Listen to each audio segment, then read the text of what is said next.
面部拉皮是提升脸部松弛部位，去除多余的皮肤和组织，重塑面部清晰轮廓的手术。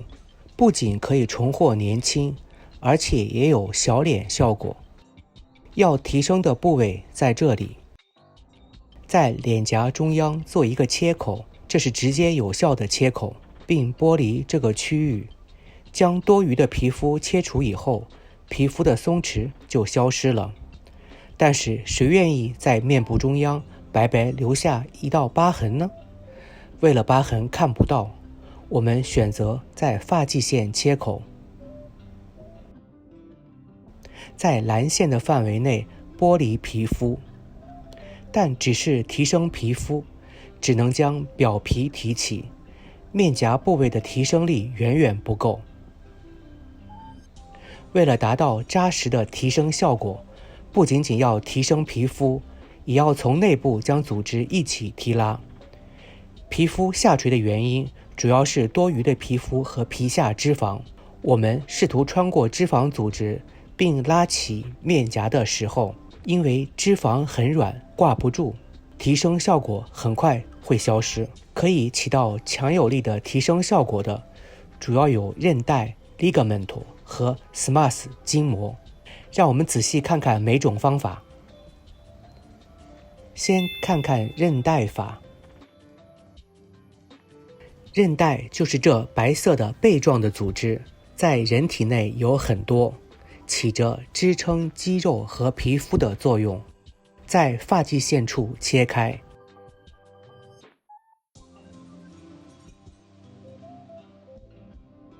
在颊部深层实施剥离，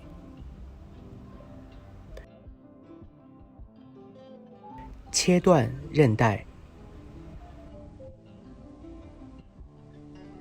上半部分被切断的韧带与深层的组织用线穿起来，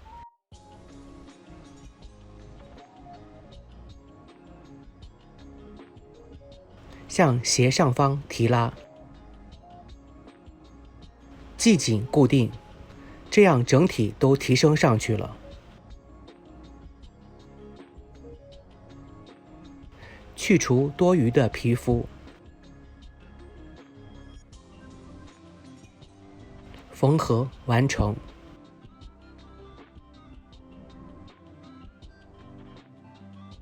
接下来看看 SMAS 法。SMAS 筋膜是指面部肌肉的膜，它是皮肤组织的基础，可以逐一提拉。为了让疤痕不显眼，我们同样在发际线上做一个切口。首先，实施皮肤下剥离。当剥离到脸颊中央线位置时，转为更深入的剥离到 SMAS 筋膜的下层，像这样穿线，斜上方拉伸，系紧。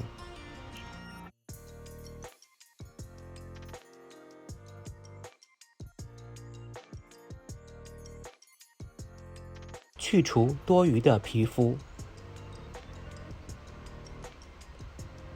缝合并完成。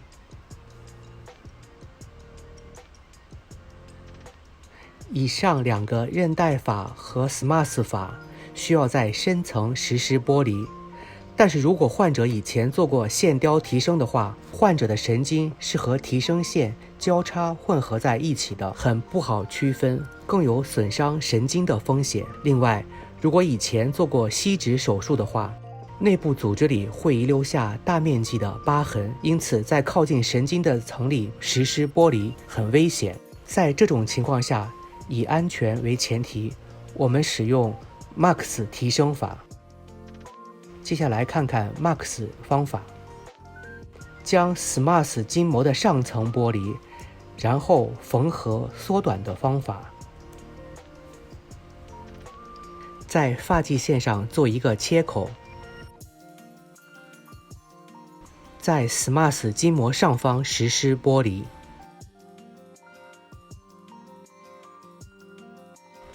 线穿过 SMAS 筋膜，系好线，将缝合线向斜上方提拉，带动颊部提升。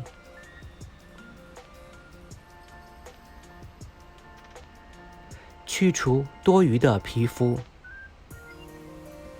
缝合并完成。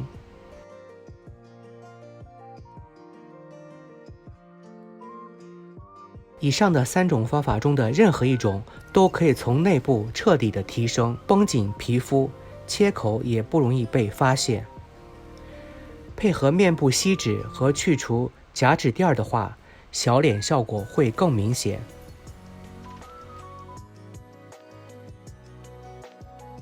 随着年龄的增长，脖子上垂直走向的细条纹会越来越明显。这是我们想提升起来的部分。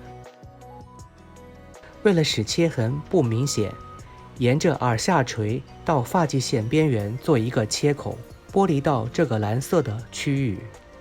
只是在皮肤表层提拉的话，就像跟在脸颊上一样，无法对喉咙部位实施有效的提拉，而且不仅达不到效果，如果强扯拉皮肤的话，因为皮肤被拽得太紧，切口会愈合得不好，甚至会产生疤痕增生。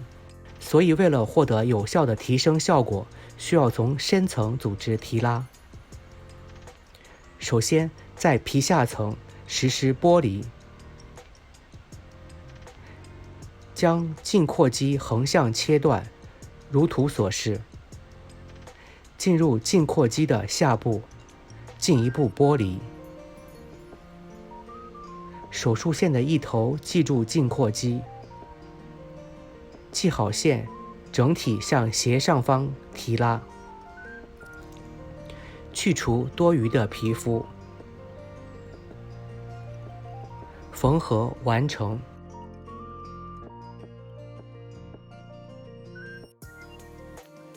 通过实施面颊部和颈部的提升，面部的整体轮廓线条更利落、更年轻。以下是2位患者的例子，请大家看一看。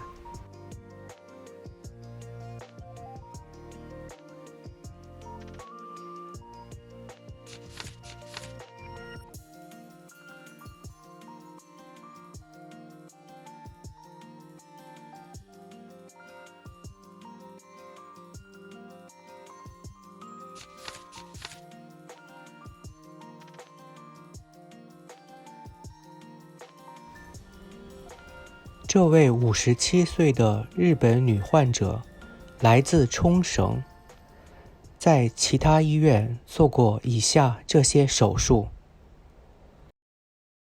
我对脸的下垂很烦恼，想通过手术提升面部，人中感觉很长，也想听听医生的意见。鼻子很大，想变小，变精致一些。对这3个问题，我咨询了很多医生，只有在福田医生这里给了我满意的解决方案，因此我拜托他为我做这次手术。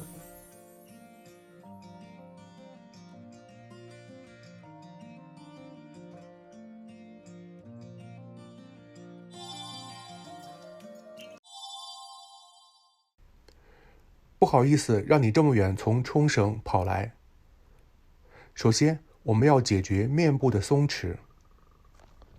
另外，我们也要解决脖子的问题。请做一下吞咽动作。吞咽的时候，这些小细纹开始出现了，对吧？如果变成这样的话就好了。你脖子本身的轮廓很漂亮，下部的地方也没有松弛。我以前做过下巴抽脂。原来如此，这个效果还是有的。提升面颊部，如果拉紧的话，大家也都是没有怨言的。每个人都希望能提升这么多的。如果是这样的话，请尝试张开嘴。哦，你是无法张开嘴的。最终可以提拉的极限是尽量张开嘴以后多余的松弛的皮肤，再使劲张大嘴，好，闭上，这就是最终的效果，并不是很极端的。提升完以后，腮部的肉会很明显，这个地方需要抽脂，这个怎么样？非常好。如果你喜欢这个，因为我的眼皮有点下垂，像这样拉一点，很喜欢。好，咱们决定一下提拉的方向，两个选择，眼尾斜上方和太阳穴。太阳穴提拉的话不凶吗？是的，有一些凶。还是眼尾斜上方吧。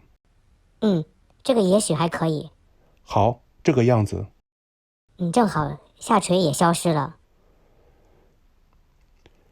你的人中很长，确实有这个印象，但是和鼻子手术的切口很近。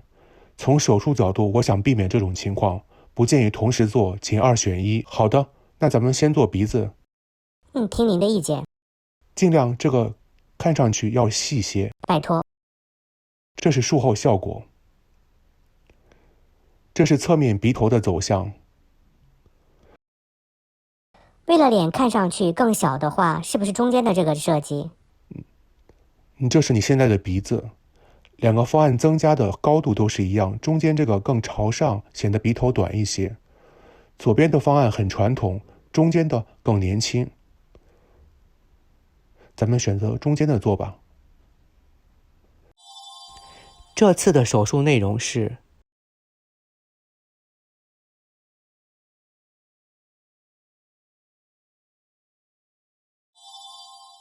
恢复期不好过吧？是的，不怎么好过。脸感到绷得很紧，但是不疼。鼻套刚摘，看到鼻子很精致，脸小了一圈。但是比我预想的恢复的要好。那就放心了。正常的话，术后1周都认不出本人了。你不属于这种。本来你脸上的赘肉也不是很多的，我把你的脖子提升了很多，肿胀应该是往上堆积到脸上吧，特别是你戴了1周头套的缘故，从侧面看脖子轮廓干净利落。我自己也看到了，谢谢。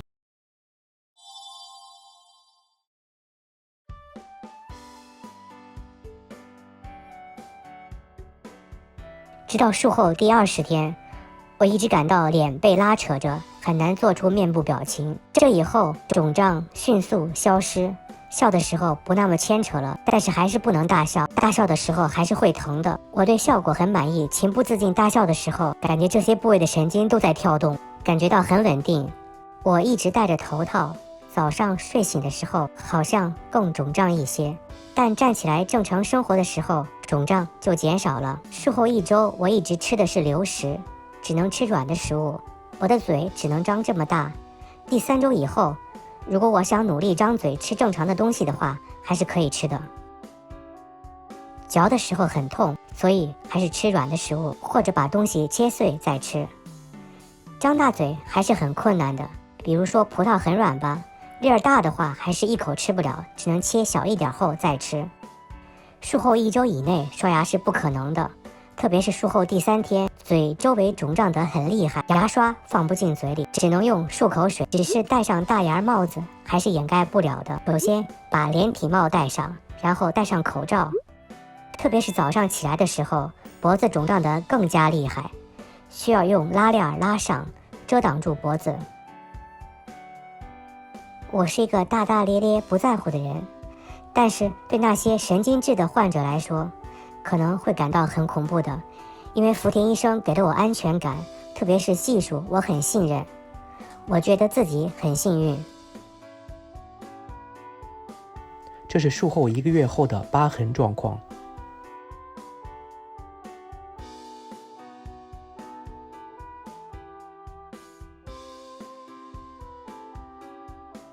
脸颊看来恢复得很好。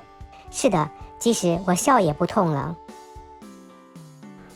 脖子也很漂亮，脖子也可以自由地活动了。鼻子也变得精致了吧？是的。鼻头形状也没有问题吧？没有，特别是鼻下的疤痕，2个星期后几乎看不到了。我们总结一下这次的手术，患者的嘴角下垂失去了活力，就像这样，通过发际线切口剥离到嘴角范围，提拉皮肤和去除组织，达到视觉上提升的目的。另外，对提拉嘴角的肌肉减短，使其更容易收缩。这是嘴角提升的一个新的手术方式，我觉得手术效果展现出来了。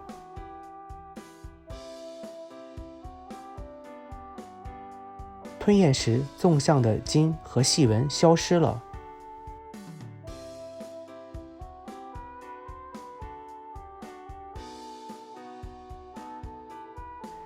前续手术4个月后，继续实施人中缩短手术。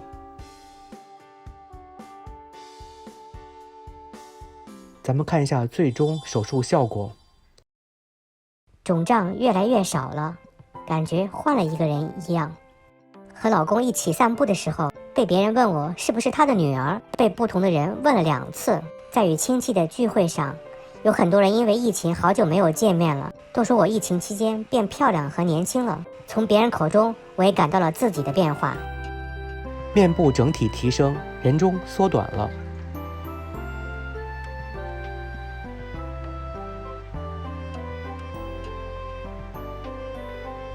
面颊、嘴唇的下垂消失了，侧脸轮廓清晰。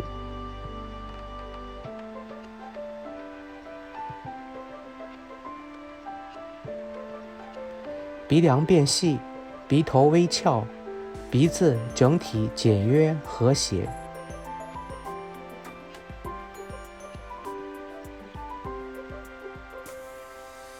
使用我院首创的人工骨加耳软骨垫高的鼻头，安全自然，不造作。